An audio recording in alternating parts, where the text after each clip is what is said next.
Single use plastic पर महाराष्ट्र की हमारी बहन और जो ट्रेन में अभी मिली है उनसे हम निवेदन कर रहे हैं सिंगल यूज प्लास्टिक पर ऐसा संदेश देने के लिए मराठी में, ताकि लोग सिंगल यूज प्लास्टिक बंद करें। क्योंकि अभी हम लोनावाला गए, घृणेश्वर ज्योतिर्लिंग गए, भीमाशंकर ज्योतिर्लिंग गए, सभी जगह सिंगल यूज प्लास्टिक यूज करते हुए लोग मुझे मिले हैं।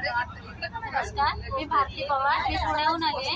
आम्ही नेपाळ ट्रिपला फिरायला चाललोय आणि हे सर आम्हाला इथे भेटले।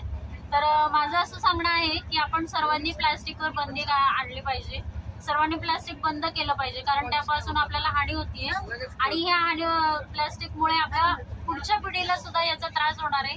त्याच्यामुळे आपल्यापासूनच आपण जर ही सुरुवात केली आणि आपणच प्लास्टिक वापरणं टाळलं तर आपल्या पुढच्या पिढीला याचा चांगला उपयोग होणार आहे आणि जे आपले निसर्ग आहे, जो आपला निसर्ग आहे त्याचंही आपण संवर्धन करू शकू आणि आपल्या मुलांना चांगला निसर्ग पाहायला त्याच्यामुळे मिळेल। त्याच्यामुळे सर्वांना माझी कळकळीची विनंती आहे की कृपया आपल्यापासून सगळ्यांनी स्वतः सुरुवात करा की आपण प्लास्टिक वापरणार नाही आहोत आणि त्याच्यावर बंदी आणणार आहोत। धन्यवाद। थँक्यू।